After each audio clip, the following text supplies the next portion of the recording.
Hello, today we discuss the remaining part of section 11 direct product. So we start with the theorem. This theorem says that when will be this Zm cross Zn, Cartesian product of two cyclic groups will be cyclic. Okay, so the necessary and sufficient condition for that is to be the GCD of m comma n is 1. Okay, when you consider Zn and Zn, then Zn cross Zn will give a cyclic group. If this is a cyclic group, of course that will be isomorphic to Zm, because we know that if this were an cyclic group, then this will be a cyclic group of order mn. We know that a cyclic group of order n is fixed, and we have studied that is always Zmn. Okay, so once you have proved this is a cyclic group, then it is certainly isomorphic to Zmn. So it remains to show that this Zmn is cyclic if and only if this GCD of m comma n is equal to 1. Okay, so in order to get the generator of Zm cross Zn, we will have to find a candidate for generator. So the best candidate is the generator of Zm comma generator of Zn, because in order to generate all the elements of Zm, we need to choose one first, or any generator of Zm. So the easiest one is 1, and next the generator of Zn is also 1. Okay, so we prove this theorem by proving that this is a generator of Zm cross Zn if and only if GCD of m comma n is equal to 1. Okay, so this is the way we prove this theorem. Zm cross Zn is cyclic if and only if GCD of m comma n is equal to 1. That is, Zm cross Zn has a generator as 1 comma 1. You can replace this by any elements of the form. Some a comma b is a generator if and only if of course generator of Zm cross Zn, generator of Zm cross Zn if and only if GCD of m comma n is equal to 1. So without loss of generality, you can replace this a by 1 and b by this one. This one comes from the component Zm, and this comes from Zn. Okay, these are the generators of the corresponding groups. Okay, so we know that we need to find out, we need to prove that first of all we have to assume one part and we'll prove the other. Okay, so in order to get this as a generator, the subgroup generated by 1 comma 1 will be Zm cross Zn. So this is the requirement. Okay, by assuming, first we will prove that this is this will be true if GCD of m comma n is equal to 1. Okay. To prove this, we have to find out the order of this. Order of 1 1 in Zm cross Zn. So this is the way we verify the cardinality of this left hand side, the subgroup. If this subgroup contains the same number of elements of this Zm cross Zn, then you can say that this is a generator. So in order to get this, suppose this some k is the order of this. If k is equal to order of 1 comma 1, then k will be the least positive integer such that this is identity. Okay, so we write this implies we write k times 1 1 equal to 0 0. Okay, so this implies k comma k equal to 0 0. Okay, in fact this k is from Zm and this k is from Zn. Okay, so in order to get this as 0, then this will be the remainder when it is divided by m. Okay, so we can say that this will give 0 or this will be a multiple of. So this implies k will be a multiple of m and k is equal to multiple of n as well simultaneously. Then only you can get the remainder when it is divided by m is 0 and it is divided by n is 0. So this implies k is equal to multiple of m and k is equal to multiple of n. Okay, so and this is the least and k is the least such number. K is the least positive integer. Okay, so this implies K will be the least common multiple of m comma n. And that means if you from these two statements you can say that K is a common multiple of m and n. Then this by incorporating this statement we can say that this K is the LCM of m comma n. Okay, so the least such this K should be this Zm, this K should be m comma n, sorry, m times n if and only if this LCM is equal to m comma n. Okay, so we know that in order to prove this theorem we will find out the order of this element. Order of this element is nothing but LCM of, okay, LCM of m comma n. So order of this 1 comma 1 which is equal to LCM of m comma n, this will be the cardinality of Zm cross Zn. Then only you can get this is a this equality. Okay, so this is equal to the cardinality of this group is m times n. So this is equal to mn if and only if GCD of m comma n is equal to 1. So this proves that theorem. Okay, so first of all we find out what is order of 1 comma 1. Order of 1 comma 1 is if order of 1 comma 1 is k, then that k satisfies this condition, k times 1 comma 1. So this is nothing but 1 comma 1 plus 1 comma 1 times, now notation this is 1 comma 1, 1 comma 1 etc. 1 comma 1, and by the product of Cartesian product that will give this is k times, this is k times, so this will be 0 0. So this is the requirement, k times order of 1 comma 1 is equal to k, means k is the least positive integer such that this much times 1 1 will be 0 0. That means 0 0 can be written as 1 plus etc. 1 addition modulo m, these are addition modulo m, comma 1 plus etc. plus 1, these are addition modulo n. Okay, so this will be 1 plus 1 plus 1, this is k, addition modulo m, and this is again k, addition modulo n. So this is what we have written here. Okay, this happens if this k is a multiple of m and n simultaneously. Okay, and k is of course this is a least positive integer, then that k must be LCM of m n, which shows that order of m comma 1 is LCM of m comma n. Okay, this will be same as the cardinality of this group if and only if GCD is equal to GCD of m comma n is equal to 1, because we know that LCM times GCD of two numbers, say m comma n, will be m times n. Okay, so we can say that this will be mn if and only if this GCD is equal to 1. Okay, so this proves the theorem 11.5. Okay, in the textbook you must read the proof of this theorem and from the textbook, because from the textbook you can see some elaborated explanation of this.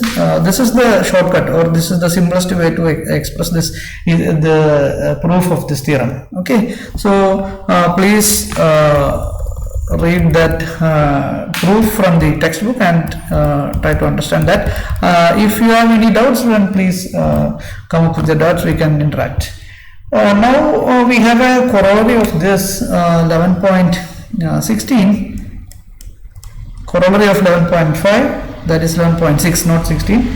This is 11.6 corollary. Okay, if you consider more than two groups, okay, the groups I is equal to 1 to n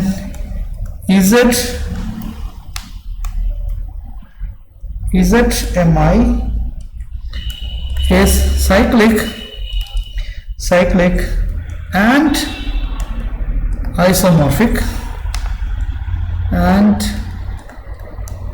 isomorphic to Zm1 cross ZM2 cross etc cross ZMK, sorry, ZMN, ZMN, if and only if pairwise GCD, okay, if and only if the numbers, we write if and only if the numbers mi for I equal to 1, 2, 3 etc n are such that the GCD of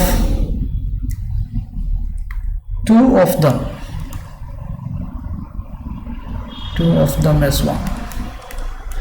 That means GCD of mi comma mj is equal to 1 for all I not equal to j.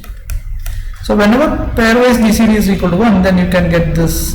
This is also cyclic. This is because if you consider the generator of the generators of ZM1, ZM2 etc, that is 1, 1, 1, and if you evaluate order of this element, if this order of element is equal to k, which implies k times 1, 1 etc 1 is equal to 0, 0, 0, 0, 0. Okay, so this is nothing but the first component will be k with addition modulo m1, and the second component is also k with addition modulo m2, and so on. Okay, we have n components. Now this will be this is equal to 0 if and only if k is equal to multiple of m1 and k is equal to multiple of m2 etc, k is equal to multiple of mn, and k is the least positive, k is the least such number, which implies k is the LCM of least common multiple of these things m1 etc mn. Okay, so now you can easily prove that this LCM is same as the order of the group ZM1 cross ZM2 cross etc. Then this LCM of m1 etc, this is order of 1, 1 etc 1, LCM of mn. So this will be m1 into m2 into etc mn if and only if pairwise GCD is equal to 1. Okay, pairwise GCD of this mi mj is equal to 1. Okay, so this proves the corollary 11.6. Now for example, you can easily verify that. For example, if you have z2 cross z3 cross z5, you can easily see that these 2, 3, 5 have pairwise GCD1. Then you can get you can write this as isomorphic to z2 into 3 into 5. This is what this corollary says. Okay, this is isomorphic to z30. Okay, similarly if you consider z2 cross z2 and which is not isomorphic to z4, because the GCD of these two numbers is not 1, therefore this will not be isomorphic to z4. Okay, so the necessary and sufficient condition for getting this Cartesian product is isomorphic to the cyclic group if and only if that pairwise GCD will be 1. Okay, so this is discussed in 11.5, 6 and 7. Okay, so these are the examples. Now using this idea we can define, or we can redefine the least common multiple LCM of numbers. Okay, so if you consider this definition, okay, if we have r1, r2 etc rn, these are positive integers, these be positive integers, then LCM of r1 etc rn, okay, this is defined to be the generator of, this is the generator of the cyclic group of all common multiples of the numbers are right. I equal to 1, 2, 3, etc. n. Okay, so that means if you have this, for example, if you have 4 and some 5. Okay, suppose we have these three numbers. How will you find out the LCM of these numbers? You consider Z2 cross Z4 cross Z5. Okay, so or otherwise you can sorry, this is not, you can consider 2Z. This will give the multiples of 2, 0, 2, 4, etc. minus 2, minus 4. In fact, this is a subgroup of Z. You can consider this as an independent group with these elements with usual addition, and consider 4Z. 0, sorry, this is 0, 4, 8, etc. minus 4, minus 8, etc. And we have 5Z. Suppose we have these three groups corresponding to each positive integer. We can consider the subgroups of this Z as minus 10. We have 5, 0, minus 5, 0, 5, 10, and so on. Okay, suppose these are the elements of these subgroups. So in order to understand this definition of LCM, you need to write corresponding to each positive integer, you consider these subgroups and collect the common multiples of all these. Okay, so when you consider that means 2Z intersection 4Z intersection 5Z. Okay, this collects all the common multiples of all this. Okay, so that is in fact that is the first one is 0, and next one is nothing but the 20. Okay, 20 is the next thing. If you consider these elements, you have 20 here, and you have 20 here, and you have 20 also. Okay, so the easiest way to get the common multiple, you observe the largest one. If you consider 5, then these are the multiples: 0, 5, 10, 20. So this is the first one, which is the common multiple of 2 and 4. Okay, so that will be the first entry of this. Then similarly you can consider 40 and 60 and so on. Similarly, in the other way we have minus 20, minus 40 and so on. If you collect all the common multiples of these three numbers, okay, then consider the generator of this subgroup. Generator of this subgroup is, this is generated by 20. So these are all multiples of 20. So this 20 will be the LCM of 2, 4, 5. So this is the way we define LCM in terms of groups. Okay, or subgroups. Okay, so this will be 20. So this is the way we define this LCM. So that is given in 11.8. okay, in 11.9 we can see the definition, we can see the theorem which asserts that the order of the elements, or order of the element of this Cartesian product. Okay, so this 11.9 theorem says that if you have G is equal to A1, A2, etc. AN, this consists of set of all this Cartesian product, set of all this n tuples such that each AI from Gi. Suppose we have n groups and we define the Cartesian product of this groups. Okay, and if we choose any arbitrary element from this A1, etc. AN belongs to Gi, okay, product Gi, then how will you define the order of this? Okay, that we have already discussed this. Order of A1, etc. AN is equal to K implies that K times A1, A2, etc. AN. Okay, so that will give E1, etc. En. That means K times A1, that is A1 operate K times, A2 operates K times, etc. AN operate K times. This will be coincided with this E1, etc. En. Okay, so this is the requirement. So in order to get this number K, how will you find out this K?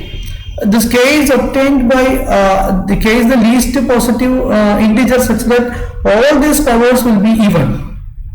Okay, so that means this k satisfies the condition a1 raised to k is equal to e1, a2 raised to k is equal to e2, and so on. But we know that this a1 times, since this a1 comes from this g1, then we can say that this the number k satisfies, the number satisfies k satisfies this condition r1 divides k, where in general ri divides k, where ri is the order of ai in gi. That means if you have ai belongs to gi and order of ai is equal to ri, then we can say that ri is the least positive integer such that ai raised to ri is equal to identity ei. Okay, this is the definition of order of an element in gi. So in order to get a1 raised to k is equal to e1, the least positive integer which yield a raised to something will be e raised to I is nothing but ri. Okay, so this ri is always less than this k. Okay, so whenever a raised to ri is the identity, then we know that a raised to 2 times ri is also identity. Okay, similarly a raised to 3 times ri, okay, a raised to 4 times ri, everything is identity ei. So we can say that whenever a raised to k, a1 raised to k is equal to e1, then this k must be a multiple of this r1. Okay, from this you can say that k is a multiple of r1, k is a multiple of r2, k is a multiple of r3, and so on. Similarly, this k satisfies the common multiple of r1, r2, common multiple of r1, etc., rn. These are the orders of ai in corresponding groups gi. Okay, and this k is least, because this is the order of some element, so this is least positive such number. Then this shows that k is the LCM of r1, r2, etc.,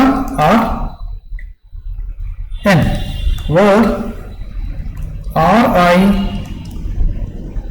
is equal to order of ai in gi.